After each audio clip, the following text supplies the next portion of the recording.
Johnny and Justin were two simple Imagineers at Disneyland until they dared to ask the question, Hey, Justin, is Disney diverse? Well, Johnny, I'm not. Oh no, we've angered the mouse! Stormtroopers, run! Holy crap, it's a gathering of cookies!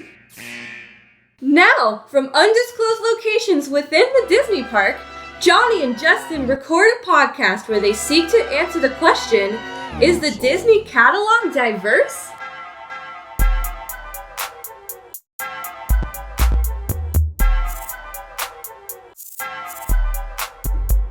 Woo! What's up, everybody? Welcome back to another episode of Disney+Diversity. I'm Johnny. I'm Justin. And as you know, here on Disney+Diversity, we review the Disney catalog to see how diverse and inclusive it actually is. And on today's episode, we got a very special returning guest, y'all! Oh, hello. Nice back! Oh my gosh! Yeah. It's been a long Xenon length of time since I've seen you. It's been a while. Yeah, but since the trouble that flapped in the night is pretty much almost the last time we saw you. So as Good y'all to know, see you. So as y'all know, Nellii is a Disney+Diversity alum. She did our Dark Week Doug episode with us, our very first episode. She did Xenon with us. Our second episode, she pretty much held us down. I didn't know what we were doing. She was like, I'm gonna help you fools out. Like, I see you struggle. Yeah. So Nell, just like catch us up, what you been up to? Heard you started a Twitch channel? Yeah, I'm on Twitch. If you guys want to see really crappy gameplay of video games, I'm your girl. So yeah, we're playing Dark Souls right now, 3. So it's been a year and I can't win the game. So if you want to see that torture, good luck with that. Okay. All right. So you're playing Dark Souls, super fire, super dope. Mm-hmm. And so remind me, because you were telling me about it, what's the name of your favorite villain? The one with the branches? Oh, the tree bitch! The tree bitch! God, that and the fucking twin brothers. I can't remember their name because I had to remove it from my brain. Oh, Fuck that guy. was it that bad? Was it that bad? Yeah, dude. Like, I didn't expect there was gonna be like so many levels. Like, it drops and it goes down because I'm going in blind. I had no fucking idea anything about the game, so I was just like, all right, let's do it. That's great. Oh, that's super dope, super dope. So yeah, make sure y'all check Nellii on Twitch. Wait, what's your Twitch name on Twitch? It's Spooky Doo with 3 zeros instead of O's at the do bit. Okay, and of course that will be down in the description box below, and as well we'll put on the screen right here. Editing magic. It's a good name. That's a good Twitch name. Okay, so Nelly's here with us because today, y'all, we were for this Disney+Diversity. We're talking about a very special project that we were really excited. Well, not always are excited about because as Nellii deals with her villain of a tree bitch, the person we're talking about today feels that she should be able to play trees. So yeah, not really excited about that. But anyway, today we're reviewing Black Widow. We have unfinished business. We have to go back to where it all started. Lucky us. I enjoyed it. I feel like it's kind of an unpopular opinion, but not really. It's just like it. I didn't have high expectations, and it met higher than I would have ever thought. So I was like, all right, good for them. Why not? Nice. Justin? I'm kind of in a similar boat where I was like, I walked in going, well, I just want to see a movie. I want to see, and I generally love the Marvel stuff. Even if they're not all perfect, I got my criticisms, watch our WandaVision, Falcon and Winter Soldier episodes if you want to get a little, see how critical me and Johnny can get. But we also praise it a decent amount. So I think I'm kind of wired to mostly finding MCU stuff enjoyable. But I will admit walking in with Black Widow going like, okay, you're a little late on this, but sure. And I walked out, kind of in the same boat as Nellii. It's like, yeah, all right, I enjoyed it. I have problems. It gets real weird in that third act. But I think the strength of Marvel is I like their characters. And then when they bring in new characters, sometimes, a lot of times, a lot of those new characters end up becoming my other new favorite characters, and I really enjoyed some of the people that we met in this film. Johnny?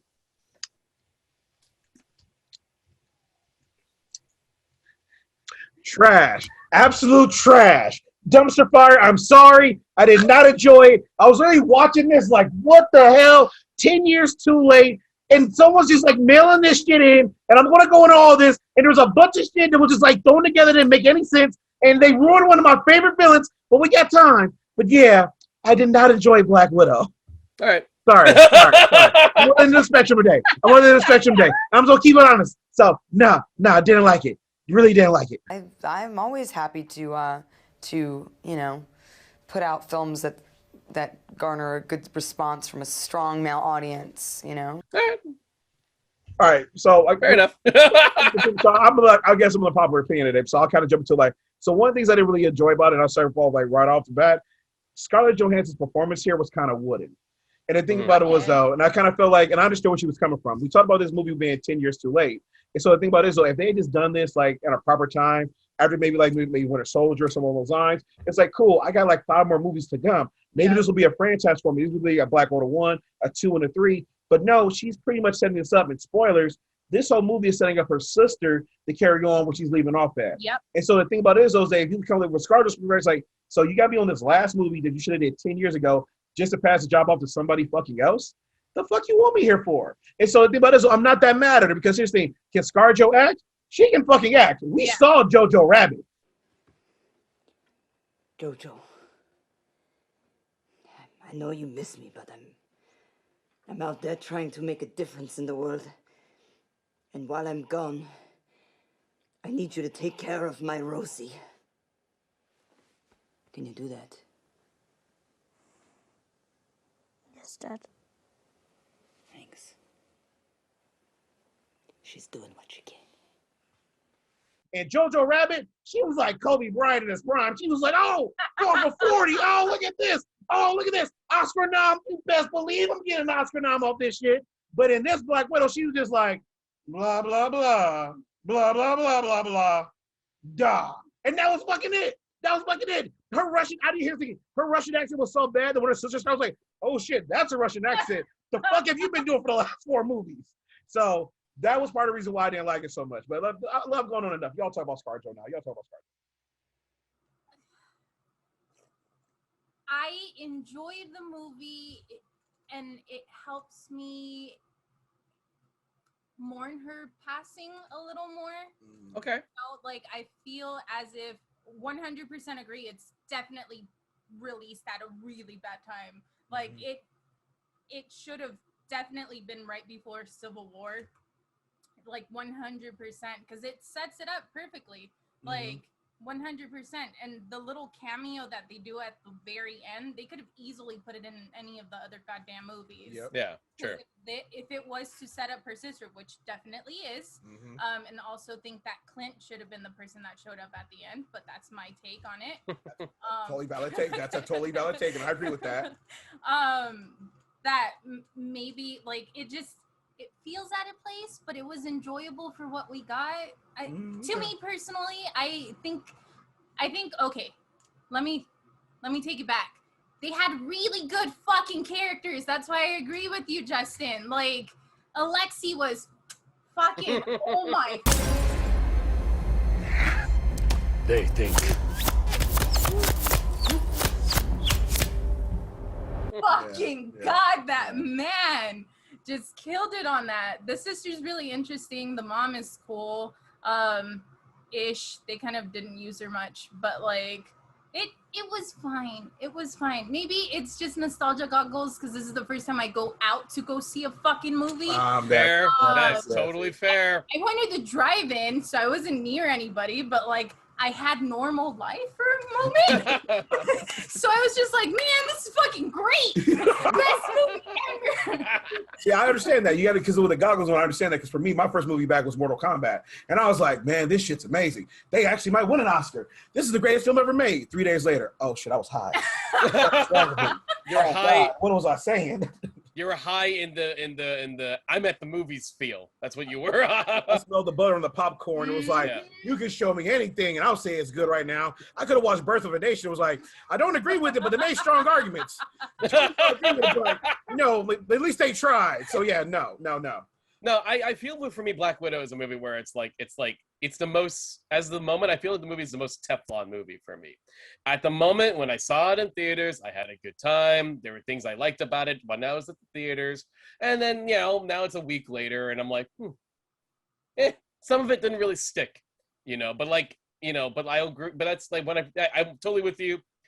David Harbour as Alexei, Red Guardian, he's everything you want of a blowhard kind of a character. I love his whole shtick about like I met Captain America, and everyone's like, that's BS. Oh, I loved Florence Pugh's Yelena. I loved how she sort of mocked her a way that only a sister would mock her. Mm-hmm. The whole pose thing, her kind of making fun of like Black Widow's like beautiful hair. What is that thing with the hair flip? And then she ends up doing and she does it. No, this is dumb. But see, low-key, that was another problem I had because again, I love her character. Like legit, it kind of again going back to like Mortal Kombat in a way, how Johnny Cage saved that movie. Mm-hmm. She was saving this movie over and over again. Like that point, I was thinking back to the helicopter scene where they're flying the helicopter. It's like, we're gonna make run out of gas. So Lexi's like, no, we'll make you. She's like, okay. I don't think we have enough fuel for St. Petersburg. No, we're good. We'll make it. Okay.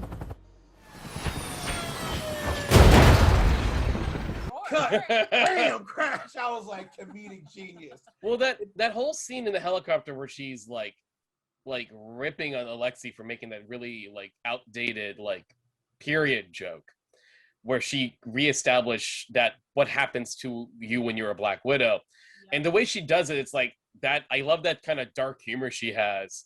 That's just like, hey, let me tell you this really freaking traumatic thing that I have to go through just to remind you, idiot, this is what I can't have this because of this, you dumbass. And I really thought that was a great matter-of-fact tone. So, it'll be No.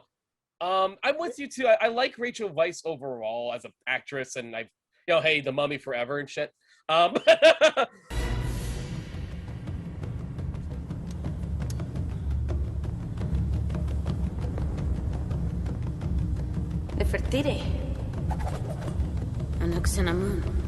But like, she's fine here. Like, it's there's not much they can do. I did like what the stuff they had to do at the end of the film. That's fun.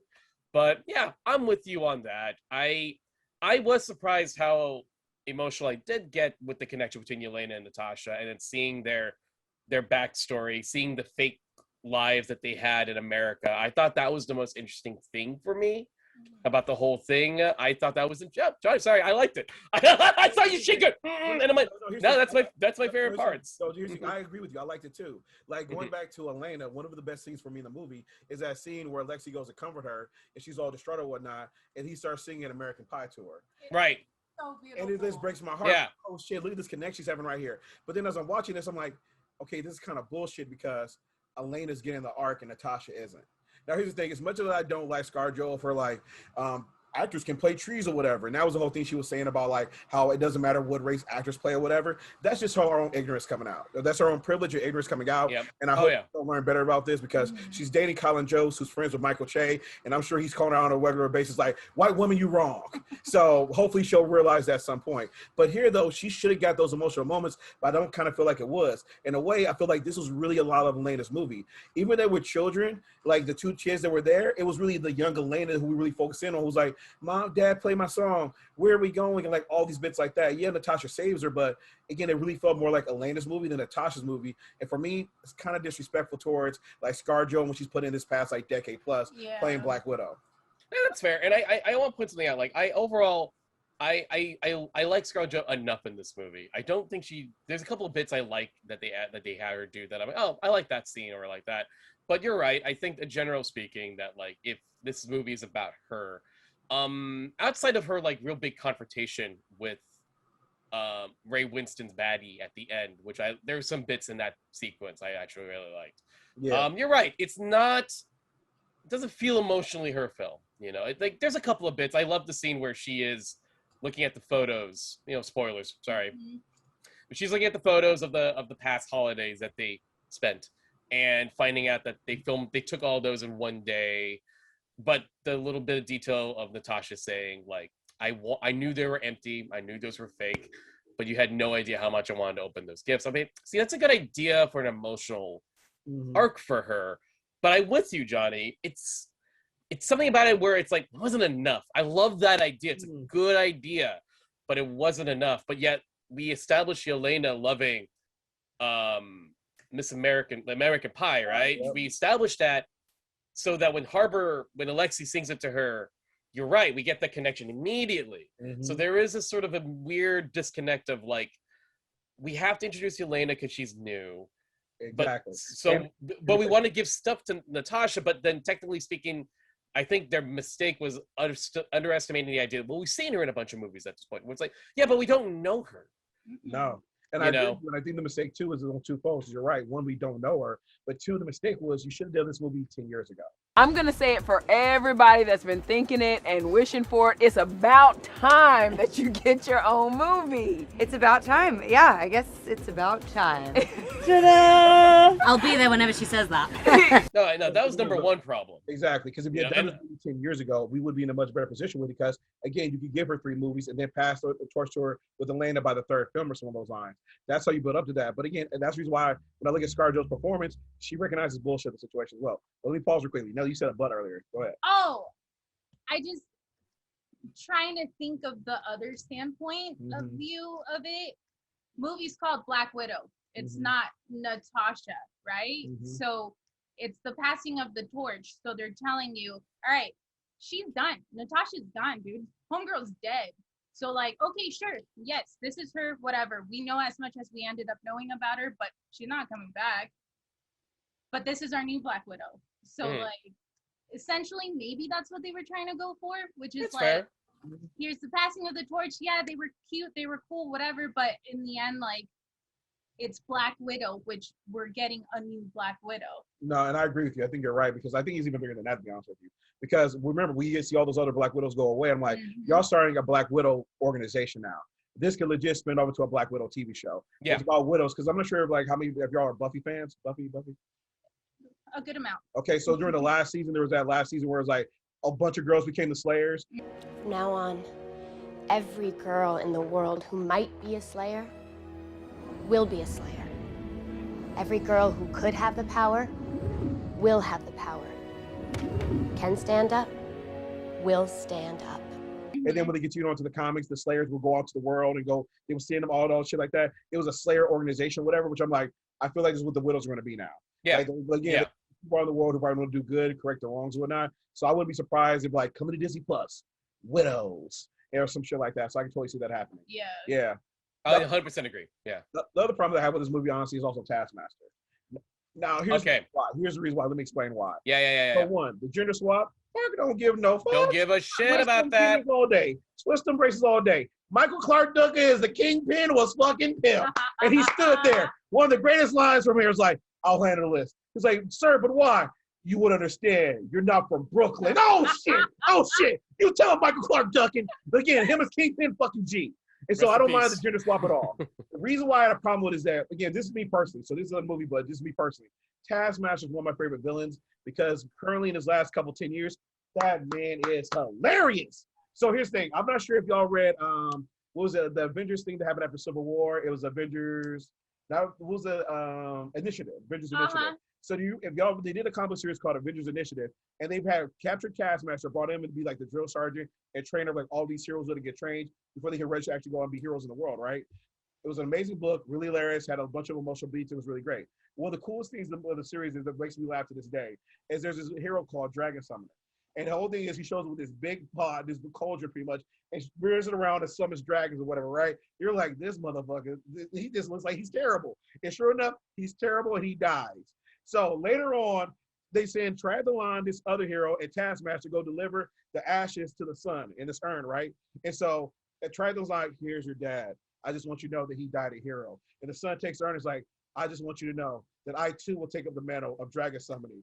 And Taskmaster looks up and says, shit, better order more of those urns. Here's I was done.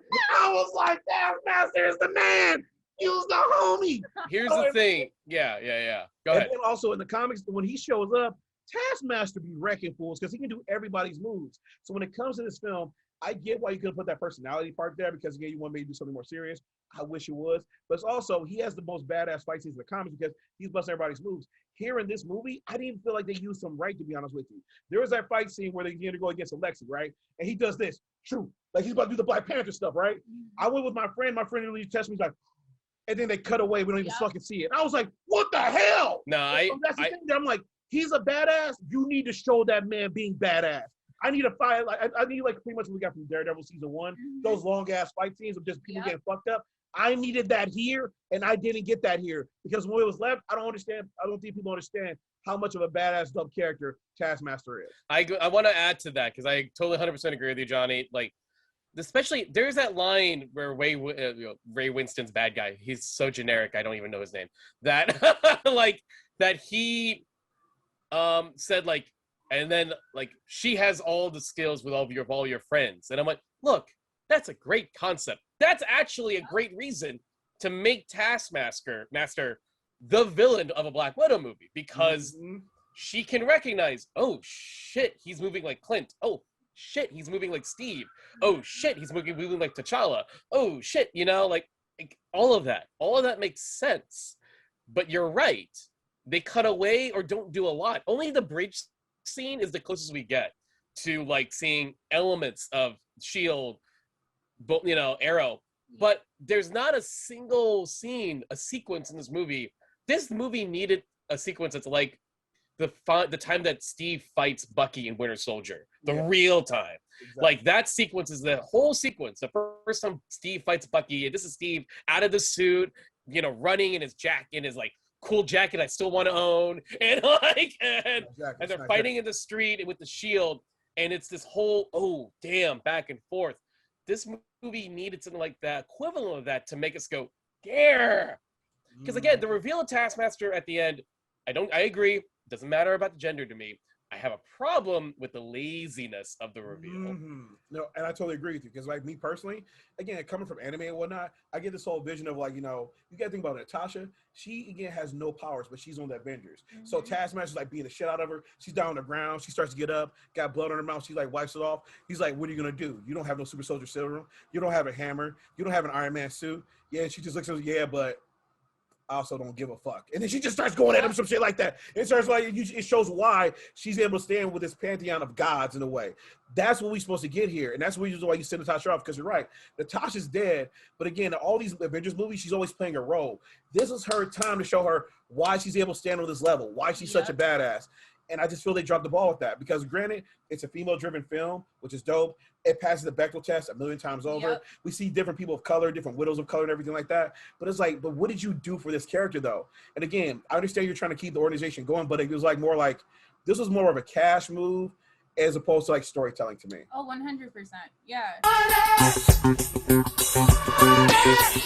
Okay, so I guess now we pretty much talked about the film. We all give our thoughts and whatnot. Let's get into our ratings. So as you know, here on Disney+Diversity, we rate things either woke, waking, or sleep as shit. Woke meaning that it's reclusive, it's doing all these great things, progressive, moving things forward. Waking means that, oh, you know what? It's cool, but it has a couple of problems and missteps. And sleep as shit means like problematic and setting us back. And it doesn't matter if we like the movie or not. It's all about those qualifications. And we'll see you right after this. At some point, we all have to choose between what the world wants you to be and who you are. Woo! What's up, everybody? And we are back. And so, as you know, we're back with our ratings. We rated this movie, Black Widow, either woke, waking, or sleep as shit. Okay, so we're going to reveal our votes to the camera on 3. 1, 2, 3. Waking, I gave it woke. Would you give it? Put yours on the camera? Waking. Okay, and I drew a little Natasha. The big Natasha saying "da," and the little sister saying, "I get all the cool lines," and the other dude saying, "Where's Cat?" That's crazy. So like, even though I'm the one who did it like to the most, I gave it woke though. I'll be honest though. Y'all came on board, yay! I want to put something out. Like I was gonna give it woke until we really discussed the how we felt about Natasha's characterization, and I will start this whole thing. I gave it a waking because I think because of the fact that Natasha is essentially still the lead of this film, and we still really didn't get a little bit more than what we got, other than some maybe new emotional ties that we didn't know about before. Felt like that was a bit of a failure on the movie at the end of the day. Do I hate the character more? No. Do I love the character more? No, I kind of feel the same way about her. And I felt like this is the movie that should have made me get more emotionally attached to her. But, hey, let's talk about the simple thing. You're going to go into the Bechdel test. I know you're going to do that for sure, but it does pass that, in my opinion. It doesn't, and it is majority female-led characters. So there is a lot there. But the fact that the movie's lead, I felt, didn't go forward in terms of where we should meet her as a character, and I feel like that's a bit of a knock. So I give it a mild waking. Okay. Yeah. No. Oh, by the way, can you dress up again? Nellii drew like the coolest widow spider, by the way, y'all. Look how dope. Way to go, Nels. I chose waking specifically just due to the fact that we live in a world where Wonder Woman's a movie, and like even Captain Marvel, like they've done them better. They've made you care about the character more. On top of that, I know it was Russian based, the movie itself, but there's still a lack of like actual diversity in like people of color. I know they made a bunch of the Black Widows mixed, and that's fucking awesome. I still think like just having your token ethnic gentleman was all we got out of this movie. Yeah, right. That was the only person. You know, like it's a win for ladies and having their own movie and stuff. I still think they could have done something better, and they show that they were kind of lacking heart a little bit on the but like it's there. It's almost there, but I just think if I'm gonna say it's woke, it needs to be woke in all areas versus just like we got to win for women. Yay! Okay. Why did I give it woke even though it's a trash ass film to me? Here's the reason why. The thing about it is though is that one, it's a female driven film, and why I didn't like it, guess what? White men get to fail all the time. And these motherfuckers get rewarded for it, and they get to make more movies. So if they failed with this, that's cool. Do it again and do it better. But I'm not going to bring you down just because you made a storyline of plot points that didn't make sense to me. It was a female-led driven film. You introduced her sister. It was mostly females doing the dialogue. And the cool female directed as well. Female director as well. It? Yep. Nice. Yep. Which is dope as well. And here's the thing. A lot of times when we have films like this, what happens is like the woman's here, but usually the sister, who was pretty much like the star of the movie, would be a man or some of those lines. And it was a black film. The black person would be maybe a comedy, and the white character would be like the hero of it.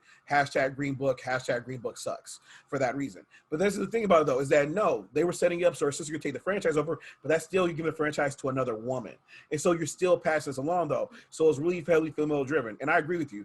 I did look at the diversity aspect of this, but then I was like, shit takes place in Russia. Yeah. And so that's the reason I let them slide. But they still measure our handler, who's a person of color. All the widows were diverse. It was an Asian American widow who like passed it on to her. So I was like, I see you setting these things up and like building this. So I'm like, this is cool. Could you maybe push it a couple different ways? Yeah, because for example, you probably could have made the mom a woman of color, and then that way you could have biracial kids, and like we adopt them or whatever. Because guess what? At that point in time, it was the 70s, you could have got away with that. Yep. And then boom, that way Natasha's sister would have been a woman of color as well. So that is where you're right now, is they could have like pushed things that way, and that's a better way to bring diversity into this film. Well, also like Russian spies didn't have to necessarily come from Russia. It would have been easier to have an American that was on the Russian side that was passing off as American easily, and just having Alexei as their significant other. Exactly, because you would want to have a variety of different spies to go into different areas and whatnot, because especially as people of color, we do get harassed by the police, but we also get very much ignored as well. It's like, look at that dark person, they could be they can't be no fucking spy. It's fine. It's like, it's a carry a bomb away. But that's part of the reason why I gave it woke, is because again, even though I found the storylines and whether they use the characters as a failure, the thing about it is those, again, a lot of times mediocre directors, # Zack Snyder, get opportunities to fail over and over again. And so even though they made some mistakes here that I don't appreciate, I'm like, cool, I want you to make more mistakes though. Yeah. I want you to continue to grow, because guess what? The more you make mistakes, guess what? Eventually you're going to get the shit right. Yeah. Able to wear undergarments. If You're you will. like the fifth person that's asking Well, no, that to me. because What is going on? Since when did people start asking each other in interviews about their underwear? No, because Gosh, ask Joss. I did. You asked Joss what kind of underwear he wears? No. What kind of interview is this? I'm sorry, do you happen to ask a man this question? But with that, now we're going to something new we're doing, which is our top 10 list. Woo! Okay, so y'all, so here's what we're doing. So right now we're doing our top 10 list of female superheroes that should have had a movie by now. One more time, this is our top 10 list of female superheroes that should have had a movie by now because Black Widow took so long. And here's the thing, I'm gonna give a special shout out to one of my favorite podcasts. Shout out to the Sneak Disc podcast. I'll drop a link down here because they do a format very similar to this, and I'm borrowing from those two amazing gentlemen. And I want to give a shout out to George and Greg for doing an amazing podcast. So go check them out because here at Disney+Diversity, we don't steal. We give credit where credit's due. We don't discover countries. No, we don't do those things over here. Okay, so right now, here we go. So, all right, so before we get started, though, we have honorary mentions. Does Nellii, you're our guest. Do you have any honorary mentions for your list? People didn't make your top 10? Well, see, there's things that like Disney Plus they're releasing certain TV shows or they're in the works of things. So they are things I was wanting. Which is the female Thor. Is an awesome character, but that's technically what Love it and seems Thunder like is they're coming out, setting yeah. up. So I was like, well, I guess I can't pick that one. And She-Hulk. Spoilers, she's still on my list, but I know they're making a TV show of her, but like, Homegirl should get a movie. Maybe she'll work better than the Hulk. Low-key, I mean, she is Lord. She has all of her, so yeah. Justin, do you have any honorary mentions? The only one like that's like, that might have been neat, but I think it's the same exact problem as female Thor is Sif. Yeah. From the same kind from the series, especially because Sif's been MIA from the movies, which is odd because she keeps showing up in TV shows. Like she was in the Avenger, she was in Agents of S.H.I.E.L.D. Other things I won't mention, but like I always thought it would have been, like she should definitely have something coming up. But I think she will be also in Love and Thunder. Okay. I think she'll also be there too. So I think me and Nellie's one situation will be cleared in about a couple of years. So so I got an untraditional list. I gotta tell you. Okay. I don't stay in the Marvel or DC world either. I kind of teeter out of it. So looking forward to hearing what you guys talk about. All right. So for my honorary mentions, so I actually got a few honorary mentions. I'm just gonna go through them really quickly. One is Zatanna. Zatanna's fucking dope. She does magic cool. backwards. It's like it's so easy to make a movie about her. She's not even tied to anybody, so they didn't even cross over movies to do that so easy. This sounds off the being path by Amanda Waller. Doing an Amanda Waller like origin story of how she goes through this, imagines this world of heroes, almost like policing and whatnot. Yeah. Shows how heroes can be threats and whatnot. Shows the dark side. Because there's some heroes who are probably fucked up, gotten people killed, things like that. It kind of show why she is what she is. Would be fucking dope. Number 5, Gotham Academy. Gotham Academy is a dope ass series where I'm like, if you do this, you can sell so much toys. So many dope things with this. So many little girls who want to do this. Like, again, solving mysteries, almost Encyclopedia Brown style and everything like that. It is a missed opportunity that they're not doing that. Again, so for my list, these are my honorary mentions right now, but these are people, again, like, even if they were featured in something, like they need their own project. Misty motherfucking Knight. That's a blaxploitation movie waiting to get started. That would be sick. Over there smacking people with a bionic arm. Wish you would. Misty Knight needs something. Firestar. Firestar was a member of the New Warriors. She was part of Spider-Man's Amazing Friends, but they did a really dope one-shot story where Firestar had disappeared for years. It was a one-shot story they released back in the early 2000s where Firestar got cancer from her own powers or whatever. And she was like coming back and dealing with that or whatever. And I remember reading this one-shot thing, but it was such a powerful story. It's like, damn, dude, like, I know they're going to, I would love to see that. Like, we talk about representation, somebody who's battling a disease like that, but still going out there being a hero. Missed opportunity. They could totally do that. Yeah. And then boom, he easily turned into like a Spider-Man. Squirrel Girl, guys, damn it, Squirrel Girl. Like, people fucking love Squirrel Girl. She's used on TV shows and shit all the time. Yo, that is a Kristen Wiig comedic story waiting to happen right there. Like, I'm sorry, Chris Cheetah. No, I ain't buying that. Dude, I wouldn't buy that for $1. Man, but her man, girl, taking my money, taking all my money. I should have put her on my list. That's a good one. She would have been my top 10. Damn, I completely forgot about Squirrel Girl somehow. All right, Come on, Johnny. And then those are my honorable mentions. And then also like you, I'm going to go off the beaten path a little bit and everything like that. So yeah, so this is going to be fun. It's going to be fun. All right, so here's what we're going to do with y'all. So we're going to give our bottom 5, our 10 through 6, and we each want to go around and do that, and then we'll do our top 5. Okay. Cool beans? Sick. All right, cool beans. So Nellii, you're our guest. Would you like to start off with your bottom 5? Sure. And then with each one, you can take your time to like explain why or whatever. Okay, sick. Rogue. Oh, you never tell. Rogue. Okay. Nice. You know, she's an interesting enough character that you can do plenty with her, and then you got Gambit that can go along with that. So I don't know how you can tell the story, but I know there's a story somewhere, so make it work. An A-Force movie. Ooh, look at you. It's the Avengers of female ladies in fucking space. Fuck me up with an A-Force movie. Like, that would be a chef's fucking kiss for me, man. X-23, they're probably gonna end up doing it because of Wolverine, but like, so that's why she's so low down there, but she's a badass character. Like, come on. Let's go with She-Hulk is on my bottom, and then Batgirl. Which one? The Brendan Fletcher and drawn by Babs Babs Tar. Oh. Yeah. The way they did that sequence worked out perfectly. It probably would work better as a TV show, low key, because of the way they wrote it out as this is one issue and it's got a mystery. We solve it and it's done, but there's still an overarching mystery to it. And this is the Babs Tar one, the hipster Batgirl. Gotcha. Yep. Okay. I love that Batgirl. I'm with you on that. It's beautiful. Yeah. No. I think I love Batgirl, but I'm I gonna will fight you. trust me, I'm gonna explain why. I'm gonna explain why. We hear my list. I'm gonna explain why. Okay. So I'm gonna go next. I So you hear got mine. you. But Yeah, sure, you'll hear okay. me. Was that your 5? Yeah, that's fine. Okay. All right. Super dope. Thank you. All right. So here's mine. Coming in number 10. Y'all know who I am. I'm Johnny Parker. I'm Johnny Dope Ticks. I'm comics, but I'm also anime in this bitch. Number 10, motherfuckers, make me a live-action Sailor Moon movie in this motherfucker. Yes, she will start off in a manga. Now, this is the dope thing about if you do this shit in America.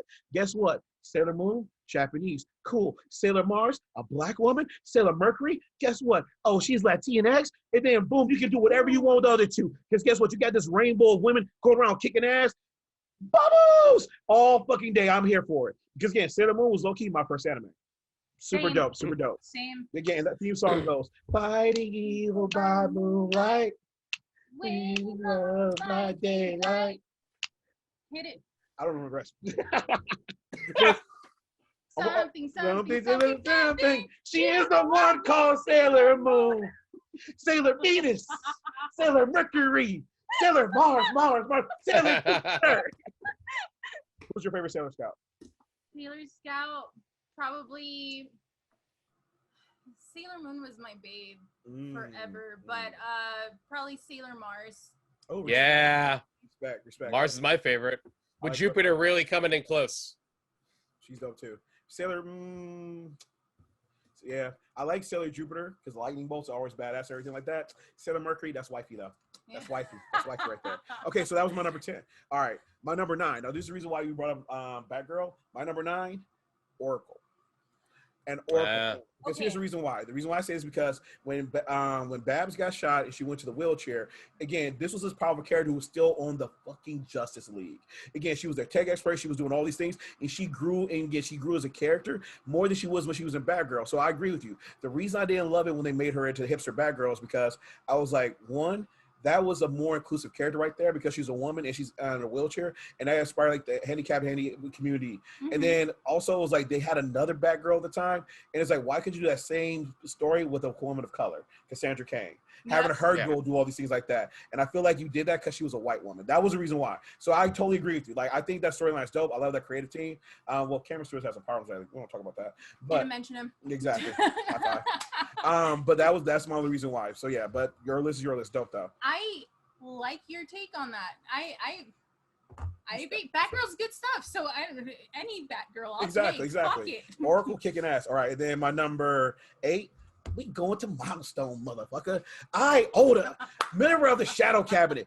By Iota is this dope character who can shrink down like the Atom. She can shrink, but she used to wear this pink outfit, and she was a thief. She was kind of like Catwoman and everything like that. But the thing about Iota was, though, not only could she shrink, she could shrink other stuff as well. So she'd be carrying around an ambulance, she'd carry around a tank, and she didn't have to do like Pim Pargo Storm stuff. She just had that fucking power. To do a movie like Catwoman-esque with a thief doing all this stuff, shrinking things, but also saving people, all this stuff, with a black woman, a French black woman, we make this movie.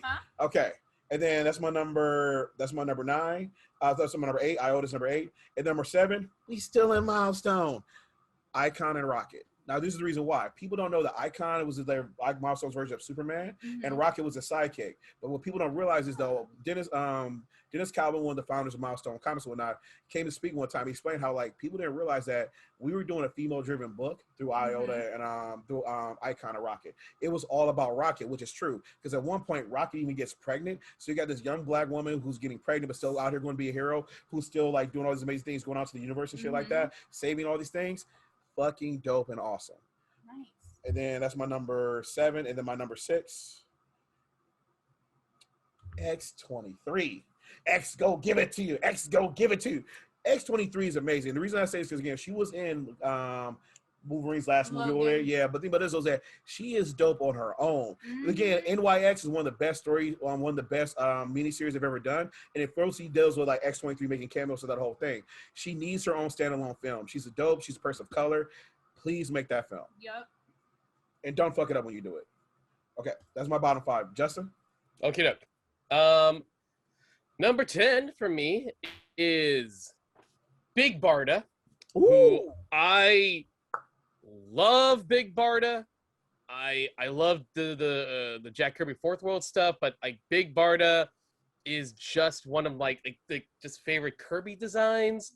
Her backstory is great. But I also feel like it's like, but I also associate her so close to Mr. Miracle because they're married and probably one of my favorite like married couples in comics that I almost feel like I would kind of like to see them together. But I do like Big Barda like should have her own thing. Number 9, Power Girl.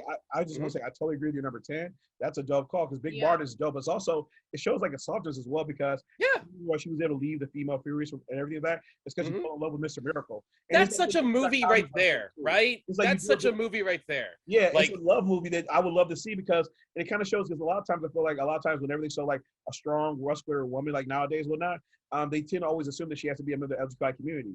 And there's nothing wrong with that, but guess what? She can still be herself and be feminine as well. And her and Scott's relationship is one of the best in comics. Like really one of the best comics. That's a really good choice. Good job. Number 9, Power Girl. Ooh, okay. And here's the thing, I want to do the like she is Supergirl grown up. I want to do that story, you know. Like I think if we can do a thing like on HBO Max or whatever and explore the idea of a super, you know, like to separate herself from Supergirl, the TV show with Melissa Benoist, and just kind of do like older adventures of more like sarcastic adult Kara as Power Girl. I would love to see that. My number 8 is Night Nurse. Because that Night Nurse is a cool concept. She's the nurse that like when you're a vigilante in the MCU and you get effed up, you go to her and she sees everything. And like the miniseries that had her with Doctor Strange called The Oath is awesome, and she's a great character in that. Number 7, a lot of weird obscure one. No one's really know about this one. Paul Dini co-created her, and it's a character called Madame Mirage. Okay. It's like a really, it's kind of like a new 21st century twist on like characters like the Shadow and the Phantom. And it's, I don't want to go more into that, but it's like noir, sci-fi, you know, pulp action hero stuff. And the backstory that Paul Dini came up with is really, really cool. And I think that would be ripe for like a television show. Right. Absolutely. Number 6, everyone's all multiverse happy now. Everyone's doing their multiple reality things. Spider-Man to the multiverse. DC went ahead and did Crisis on Infinite Earths as a TV show. You know, like MCU is apparently going to go hard on multiverse stuff. I think it's time to bring in Blink and the Exiles. Specifically Blink. Love Blink. Blink is Blink is dope. But specifically the Exiles book that she was a part of. But just tell them who Blink is though. Blink is like kind of like she is like a teleporter kind of character in the X-Men comics. But in Exile, she's like this great leadery type, and I really love that book. And heck yeah, like I know there was a Blink in an X-Men movie. I don't count those. And but I think yeah, like who would be a fun way to introduce this MCU multiverse thing, but Blink, who would be really rad to see done right. Good call. I like it. Mm-hmm. Okay. Now it's time for our top five. Okay. Go ahead, take away next. Number 5. Kitty Pryde, dude. Kitty Pryde just has like everything. She's so good at everything. And then the way you introduce her is Peter Quill and her have like a thing for a long time. And you can actually like introduce her, make her own standalone movie, hang out with her fucking dragon, and then, make her the leader of the fucking Guardians of the Galaxy. Nelly, I have a question for you. Why does Kitty have a thing for guys named Peter? I don't know. I was actually that the other day. There's only Peter, two though. People forget Peter Rasputin, Pete Woods. Yeah, but she also Peter dated Bobby Quill. Jones. Yeah, but then that's 3 out of 4. That's Okay. a lot. Yeah. Maybe she was just like, Peter's what I'm sticking with, and I'm gonna get it right. I did tell y'all my middle name is Peter, right? Is it? Oh. What's up, Kitty? What's up, Kitty? Just I'll let your boy. Holla. Is that the P? Is that what the P is? That's it. Number 4 for me is Power Girl. You touched on a lot for me. But yeah, no, she's sick. She's awesome. Awesome. Love it. Would fucking love that. And then eventually, I thought about it, and the way you bring her into the universe is, since the fucking whole world is so hard on for Harley Quinn, they run with Harley Quinn and Power Girl for a bit. You introduce her that way, and then you got her own fucking standalone movie. So I'm just saying, plus boob window. So I'm like, let's do it. Number 3 for me, Poison Ivy. She's not dirty once. I'm sorry, Uma Thurman is not a sex symbol for me and doesn't work for that. That's me personally. I think she. Quentin Tarantino's mad, but he don't matter. He don't matter. She's got to be a little curvier. She's a thick girl. Plus, we need some gays up in this bitch, and our homegirl is bi. Possibly. I think. I don't want to She be sipping out dudes, but she be dating women though. So exactly. I think she'd be a really cool fucking character, and since she's rolling with Harley Quinn, she's kind of an anti-hero now. So she's a hero if you want to go that route. But let's get some fucking villain movies up in here. That would be fun. I want that point of view. So I think Poison Ivy would be a neat, interesting character to fucking just roll with it. I'm down. All right, pick it up back. So now you're number 2. Zatanna, she is fucking awesome. And then you could do something with Dr. Fate when it comes to her. Yeah. It's fun. I just think she's a really interesting character that can easily be worked and manipulated with. So that way, it's kind of like, I don't know, like the way Marvel did all of these characters that were not super known by like the mainstream. Because when you think about it, like Ant-Man, who the fuck thought of Ant-Man? Who the fuck even had an idea of who he was in the mainstream? Zatanna's one of those characters, unless you were watching what, Young Justice? Was it? Young Justice. She also showed up on Batman Animated Series. Yeah. That's a niche though. You gotta know to it was like a one episode. Yeah. So I think Zatanna would be a really fun character. I agree with you. So that's why she made my list too, because they use her in the Justice League Dark movie, but they kind of went in the fridge there because she could be a motivation for what's the homie's name? Constantine. Because that movie they were dating were. So go check out the Justice League Dark movie. It's really good, but they kind of went in the fridge and it's just like she needs more shine. Yeah, and my number fucking 1 that got done dirty as fuck in the X-Men universe. fucking Storm. She's a fucking queen, dude. Like, how are you gonna just fucking do her so fucking dirty? There's so much you can do with her.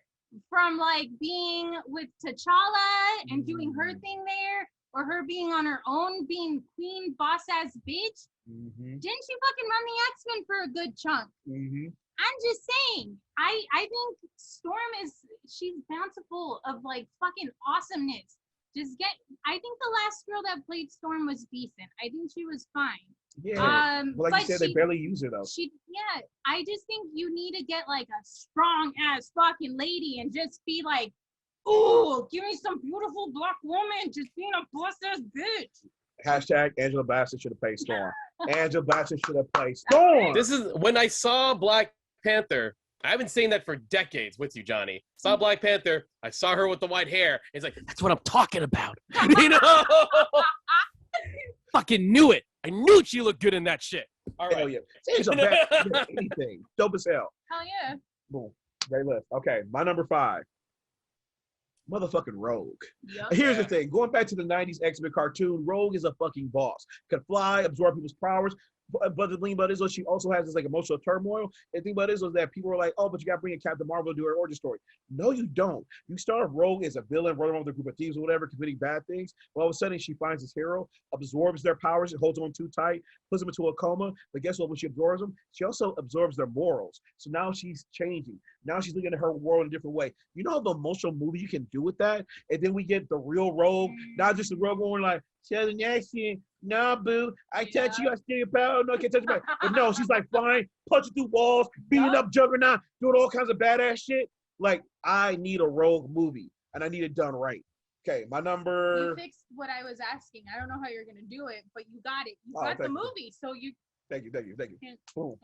All right, my number 4. I'm going off the beaten path right here.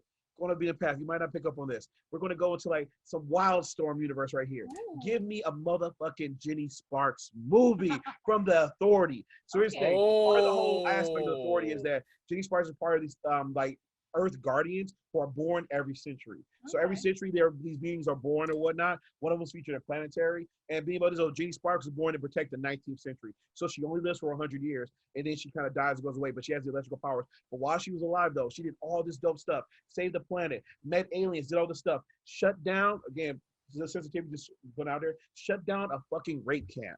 And again, it's a powerful woman who led a team as powerful as the Justice League, if not more powerful. And she smoked a cigarette while doing it. Don't promote smoking, but shit, that shit look cool. Just saying. Jenny Sparks, make that movie. Number 3. Storm! Give me Storm! Nellii said all the reasons why. And again, the opening scene of that movie, this little black girl starts bringing out Wayne, and people start calling her a goddess in Africa. And she's going around saving us. She's a revolutionary. And think about it, you can do 3 different movies. The first movie, origin story. Second movie, take place during the 80s, and she rocking that fresh-ass mohawk with that leather jacket, fucking people up. Oh, it writes itself. What are you doing, Kevin Feige? Bring us in. We'd save everything. Okay, that's my number 3. My number 2. My number 2 is my Batgirl of choice. My number 2 is Cassandra Cain, Batgirl. I'm sorry, Cassandra. I get it. The story is so badass. The fact that again, she was raised by this evil assassin who pretty much never taught her anything except violence. She never spoke. She was hit girl before hit girl. And the thing about it is that all she speaks through movements and everything like that. Low key, the best martial artist in DC, but they continue to do that girl dirty. Why? Because she's a minority, probably. DC, get on your shit. But Cassandra Cain, Batgirl, is my Batgirl. Should have her own movie. She's dope as hell. And my number one. Back when I was a young child and I started watching the 90s X-Men, this was my original like superhero crush. Was like, I want to hang out with her. She's so cool. And she hangs the motherfucking mall. Jubilation Lee. Jubilation Lee has been done dirty over and over again in these X-Men films. Every time they do X-Men film, and we see that yellow jacket, those sometimes we go, oh, it's her! She's gonna do something. Don't do shit. And it's fucking terrible. And Jubilee, again, here's the thing. You ask any kid from the 90s, who they remember the 90s X-Men show? Wolverine, Jubilee. Super dope and everything like that. But why don't you? Probably also because she's a minority. Y'all be fucking up. I see how you be doing right here. White men get their movies all the fucking time. Deadpool, Logan. Fuck, I'm surprised Cyclops didn't get one. You almost tried to do a Magneto one. But here's the thing, though. Give that girl her respect. She can build a franchise around her. Again, first episode of X-Men was about gosh damn Jubilee. So stop doing her dirty. give Jim Lee's credit, give Jim Lee's character her shine that she needs to get. Jubilation Lee, that's my number one. All right, go ahead, Justin. Sorry, that took so long. That's a solid list. Thank you. Hell Thank yeah. you. Good job. Good list. I like them. I like it. And you're gonna see here. I'm gonna tell you both. You're gonna hear some familiar names soon. So number 5, though, it's a little cheat. It's a little bit of a cheat. I'm sorry. So number 5 is the female characters from the team Gen 13. Ooh, okay. So we got Caitlin Fairchild, Roxy Freefall, and Rainmaker. Now I know there's Burnout. There's my man Asian representation Grunge, who's the like Asian Bluto from Animal House. I love that. Don't get me wrong, but Caitlin Fairchild, Roxy, and Rainmaker are to me like really standout characters from Gen 13. And on top of that, with Rainmaker, you got LGBTQ representation and Native American representation. And on top of that, like these are 3 young, understandable, relatable characters that I think could jump to any youthful period. They worked as 90s kids. They can work as 2000s, 2020 kids. They can be relatable consistently. Yeah. You don't have to change a lot. You just have to let them reflect on youth culture now. Look, I'm 37. I don't know what youth culture is per se, but if that means Roxy's on TikTok while doing her powers, F it. Do that. And I I think those are the kind of things like this will you use them in a really modern, cool context because they're always cool modern characters. You just got to reflect the timeline that they're in. And we got Caitlin Fairchild, who's smart, book smart, but also stuck in the body of a Superman. That's an interesting character. How does she handle that? So you can put all that on a team. You can make them college students, whatever. That's a fun series or movie. Number 4. Right, and with Rainmaker, especially all the social justice stuff going on now, especially with the Native community, all things they're dealing with now, she can touch upon all that and get the representation we need. That's a good choice. Like it. Thank you. Number 4, Witchblade. Oh, okay. Listen. Witchblade is a pretty iconic 90s series. I might change a few things. Maybe I won't make Sarah a cop. And but I think the concept is super cool. That short-lived TV show wasn't too half bad for the time it was made. But the concept is cool. Every generation, a super badass female warrior gets chosen to be this sort of magical, cool knight. That's awesome. And yeah, it doesn't have to be Sarah. It could be anyone. By the concept of the Witchblade, it could be anyone. But I think the Witchblade concept is such a cool concept that it can easily be made into a really rad movie, into a really rad show. Again, I guess. But I agree with you. My only thing about it is that like, because it was made by a man, how she was always so scantily clad and whatnot. Yeah. I think you got to do it, but you got to bring in like a female director and writer. Absolutely. There's nothing wrong with a woman embracing her sexiness and whatnot, but it can't be exploitive about it. No. So again, they just need a way to balance that out. But I think exactly it works. No, and exactly. And I think that's the interesting thing that happened with the short-lived TV show, right? They didn't really do that. They just, also budget-wise, they only could do like the glove. But kind of ridiculous when which looked kind of ridiculous, but it was fine for the time being, But you're right, Johnny. If you get someone who's like, get a female writer, female director, I think you can find that they will come up with something that's a lot cooler and less, a male gazy than that. But I think the concept is great. Nothing wrong with the concept. Just make it work, And I think it's a concept that can work however you retrofit it. Number 3,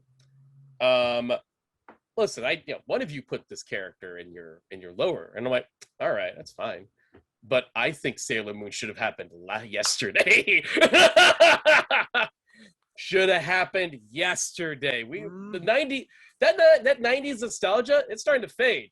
And the last visceral 90s nostalgia is freaking Sailor Moon, and that should have happened yesterday. I like Johnny's point, pitch. You can have different members of the team be of different ethnicity. All that's great. Do a good Sailor Moon movie. Make it better than the Power Rangers movie from 2017. I said it. And you get a movie, and it's like that show is so influential.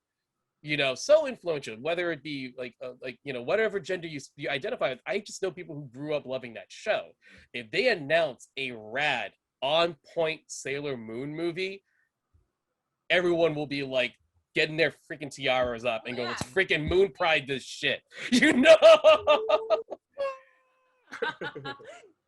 Number 3, Johnny, you've already said it. It's Jubilee. And I can't help but notice we mentioned all three of us have mentioned multiple X-Men characters. So I feel that's a Feige you should probably. Wait, is this your number 3 or number 2? This is my number 2. Number 2. Okay, you say 2. Yeah. So I feel like Kevin Feige, if you're listening, I think you have a lot to kind of worry about when you get ready to reintroduce these characters, because I think we all felt like you kind of shortchanged a good amount of them. So, John, I'm not going to add to anything you said. Jubilee's great. I love Jubilee. Jubilee's, hey, you can make the character be about exploring the idea of her abilities, being a mutant, being a second-gen young lady, but also it's my excuse to quote my favorite line from Night of the Sentinels, where it's like, hey, do you know how much that game costs? Yeah, $0.25. She blew up. I gotta give a quick shout out to Jim Lee though, because you brought up a couple of great points. Because Jubilee's created by Jim Lee, but then when he put together the team of Gen 13, again Rainmaker, again we get Grunge, an Asian American character right there. This is why it's important to hire people of color behind the scenes, because they create diverse teams. Again, Jim Lee, an Asian American man, creates these 2 Asian characters, but also creates Rainmaker, creates all these other dope characters of color. Like, it just shows you what's the power of when you hire people of color behind to make your comics, and some of that kind of characters they come up with. Absolutely. No. And number 1, I want, again, already been mentioned a couple of times already, but I feel this character is so iconic and important that even though I know Johnny has a preferred version of the character, I want Burnside Batgirl to be a movie first over Cassandra Cain. Okay. And I totally get why, Johnny, I love Cassandra Cain. Love Cassandra Cain. I just want to stress on that. But Barbara Gordon, and I love Barbara Gordon's Oracle, but Barbara Gordon needs her time to shine as Batgirl, because she, to me, is that important. When they introduced her in Batman 66, everyone's like, all right. And she became popular. She blew up. Yep. It's so much that they put her as is in the comics. They didn't do any weird changes to her. Barbara Gordon, to me, is such an important character in the Batman family. But I just want people to see how cool she is as Batgirl before we put her in the wheelchair, And again, I think she's amazing as Oracle, but I just want people to know how cool Barbara is as Batgirl. I absolutely think she needs her time to shine in that cape and cowl, in her rad motorcycle, in those killer boots. I need people to know, yo, Batgirl is freaking awesome. And she's long overdue getting it done right. Yeah, no, I totally agree, because I don't hate on your choice at all. Because on the Batman 66 show, whenever one of the cool things you do is we used to watch it, Batman, as it was going off, you would know it was a Batgirl episode because the motorcycle would roll up. It's it's the motorcycle, son! It's the motherfucking motorcycle! Oh, girl, about to be here, let's get it! So that was dope. So now I feel you. Every time Batgirl showed up, I was always geeked. So we've decided that Batgirl really needs to be worked on. Doesn't matter. Yes. Fucking person. Doesn't matter who it is. Batgirl. Work on Batgirl. Make Batgirl happen. Exactly. And just go through her lineage. Make her you can go through the whole trilogy. Yep. Start off with her Joy Batman. Second movie, she's in a wheelchair. Third movie, she's hanging with hipsters. Yep. Or it can be Cassandra Cain, a woman of color. Either way, just make some Batgirl shit. Make some Batgirl stuff. DC, you fuck it up. You've been fucking up, but you're starting to get some stuff right. I've heard good things about Suicide Squad. Okay. Send us a screen. We'll go. All right. But Nelly, thanks for coming on Keywords as always. Yes, thank you, Nelly. I love you boys. Yep. And then one last plug. What's your Twitch channel and your Instagram and stuff so people can follow you? Oh, you can find me on Twitch as Spooky Do with 3 zeros at the end instead of O's, because fucking everything up. And you can find me on Instagram as that as well. So it's all gravy. Cool beans. Again, come and take a look. And it was nice. And for the first time, we didn't get bothered by the... How did I say something? John, Why did I say something? No. Okay. All right. Nelly, thank you so much. It's been a pleasure. I'm gonna need you to. I need Nelly to run away from us now.